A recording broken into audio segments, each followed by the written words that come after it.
Our reading from the Gospel of John a few moments ago told us about how Jesus called some of his first disciples, and how those disciples in turn went on to invite others that they too might become his followers. If we are gathered here in a place like this on a Sunday morning, it's likely that in some sense we consider ourselves followers of Jesus. And not only do we want to follow Jesus as well and as faithfully as we can, it is likely that we wish that we too could turn around and invite yet others to become his followers as well. And yet to be a follower of Jesus and to be someone who gives the invitation to others that they might consider faith in him are difficult things. Difficult things indeed.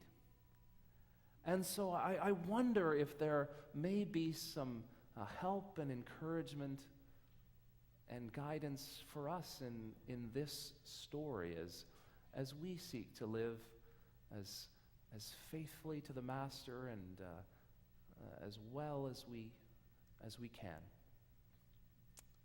One of the things that we find in this story from John's Gospel is that the journey of faith begins with a discovery. And we find further that discovery begins with openness. Those first followers or disciples of Jesus were open to him and to the good news which he proclaimed and to the good news which he himself embodied. They were open to him. After just a short encounter with him, we find that they were drawn to make striking confessions of faith in him. Andrew met Jesus, and after just a little while getting to know him, said, "We have found the Messiah." Philip, another one of the disciples, he had just met Jesus briefly, and he said, "We have found the one written about by Moses and the prophets, the one whom our scriptures proclaim." Nathanael had just a short conversation with Jesus, and he responded to Jesus by saying to him, "You are the Son of God. You are the King of Israel." And we find that these first disciples of Jesus were able to make such striking comments, were able to profess such remarkable trust in him and offer him such praise because they were open to him. And in fact, not just were they were open to him, but they were Jews of his day who were seeking to live faithfully and who were living in great hope that in fact God would send them a Savior. And it is this hope in the powerful work of God in their midst that led to their openness to Jesus. I'm reminded by this invitation to openness by my daughter Emily, who is 6, almost 7.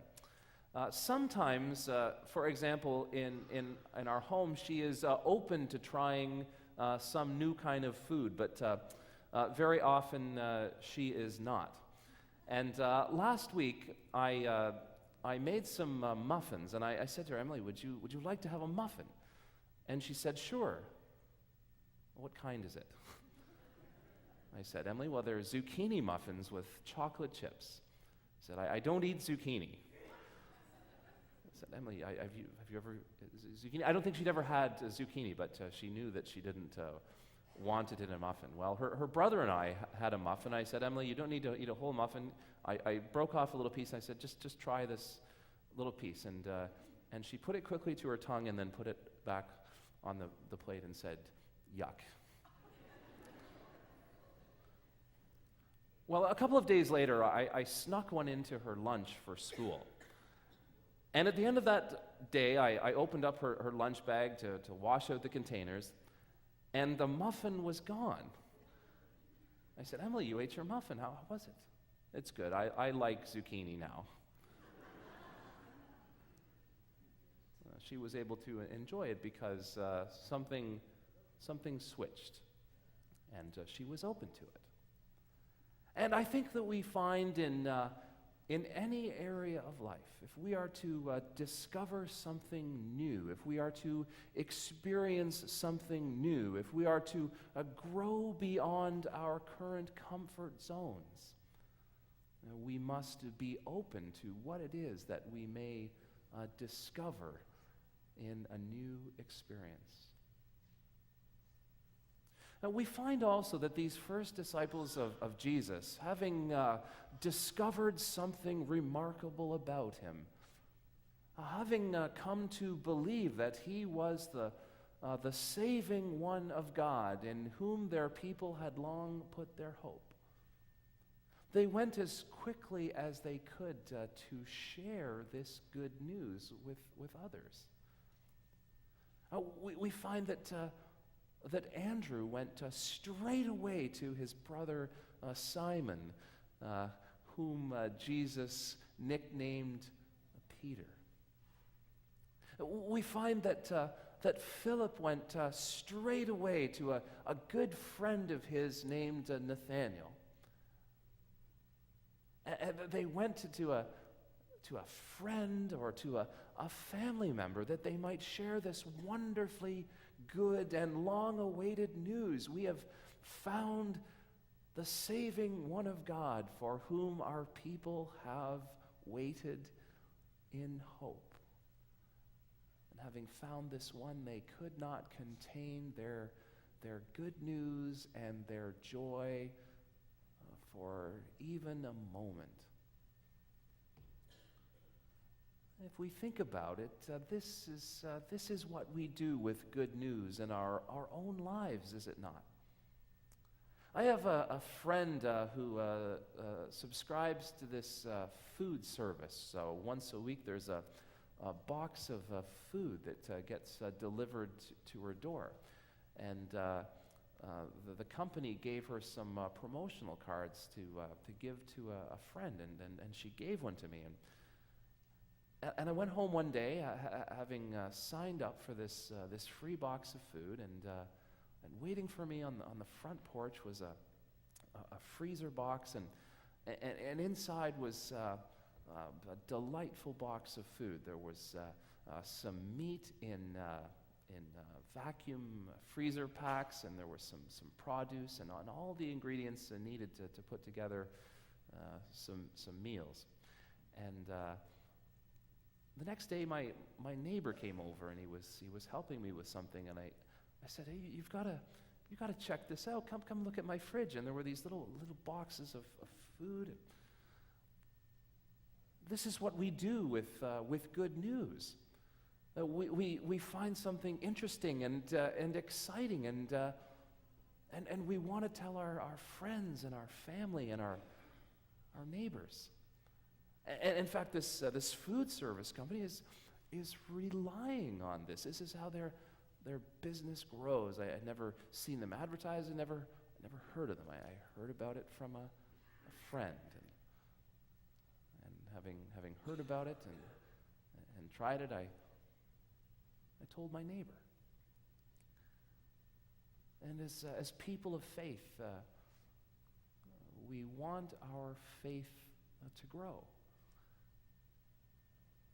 And in fact, this is the model by which faith in Jesus has grown these many centuries. The church, the faith, not going to grow by TV commercials or telemarketing or junk mail. They're gonna grow by the good news sharing of those who have experienced the joy of coming into faith and a relationship with Jesus. Now, we find that those first disciples, having gone basically as quickly as they could to tell a friend or to tell a family member, then returned to Jesus to follow him in earnest. They sought him.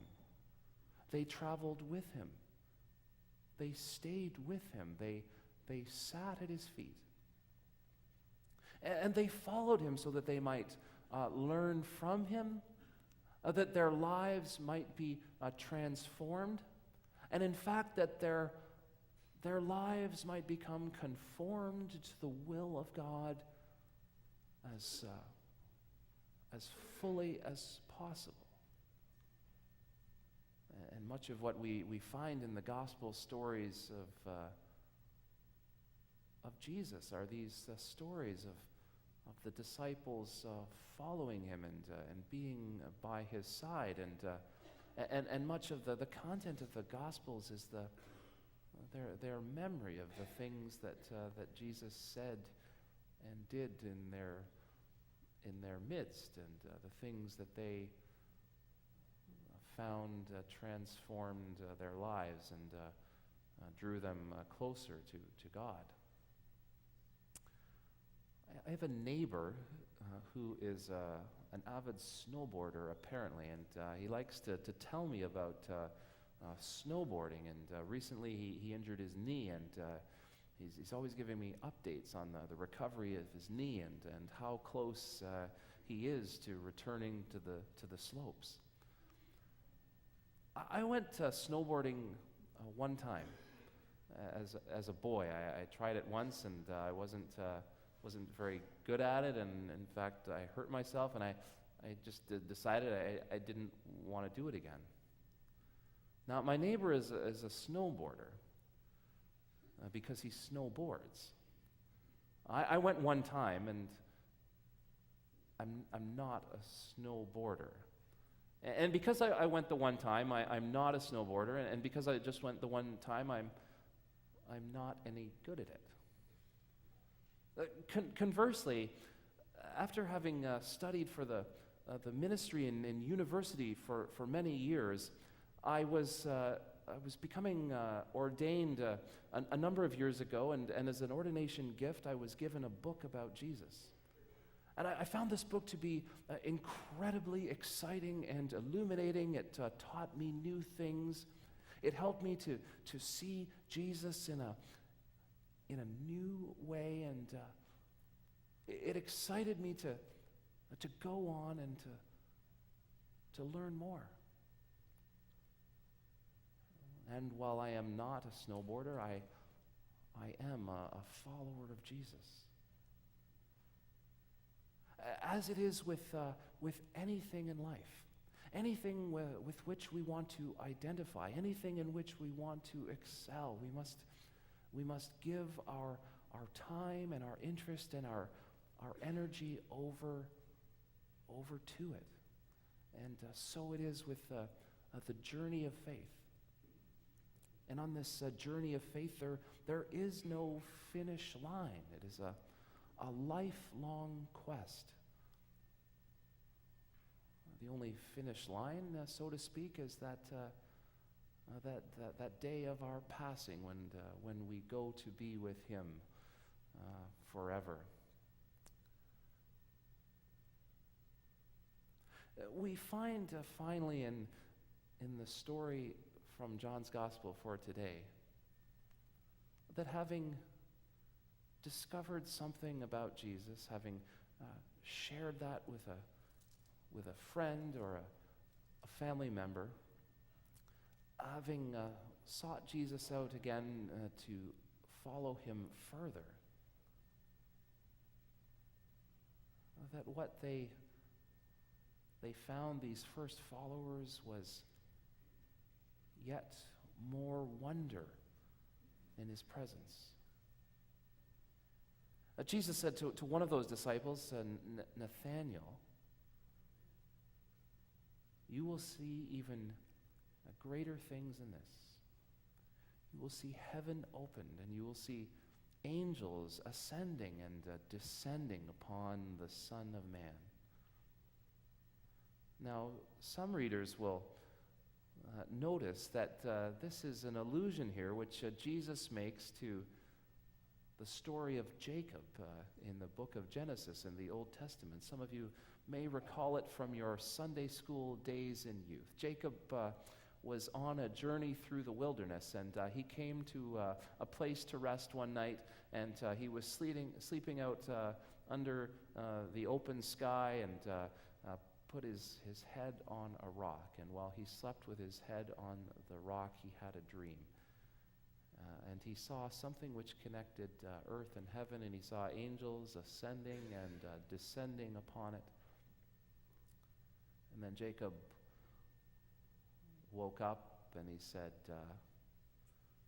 "Surely God is in this place. This is the gate of heaven." And so what John wants us to learn from Jesus' words here is that Jesus himself is the meeting place of heaven and earth. And that throughout the rest of the gospel stories, those disciples of Jesus and all who crowded around him throughout his ministry saw heaven opened and saw in him this meeting point of heaven and earth. One of the shows I sometimes watch in the evening is hosted by a fellow called Anthony Bourdain. In years past, I believe he was a chef. Now he's a broadcaster, a TV presenter, and his program follows some travels that he makes around the world to places which are well known and to places which are obscure. And he goes and he meets folks from the community, and he dines with them, and through the food of their locale, whether it be high cuisine or street food, he gets to know them and gets to know their place. And in different parts of the world, he's eaten incredibly exotic things. If where he goes they eat deep-fried crickets, well then he will eat deep-fried crickets. And some of us are at the place where we would struggle to try a zucchini muffin, and others of us have gone beyond that and are willing to try the deep-fried crickets. But for those of us who are open, greater discoveries are to be made. And in Jesus, we find the meeting point of heaven and earth. I remember in years past when I was studying, hearing a debate about how it is that we learn, whether we be young or old. And some people believe that we learn and then we do. We learn something and then we, having learned it, go and put it into practice. Others believe, conversely, that we do something and then we learn by reflecting on that experience. I've heard this question asked in terms of Christian life and faith. And believe it or not, I've met Christians who are paralyzed by this question. They become so paralyzed that they seek neither to learn nor to do. It's a false dichotomy. Let us learn, and let us do, let us do, let us learn. Let us seek to follow Jesus faithfully and well. And whatever things we have seen and known, however we have experienced the love of God, we will yet see even greater. Praise be to God.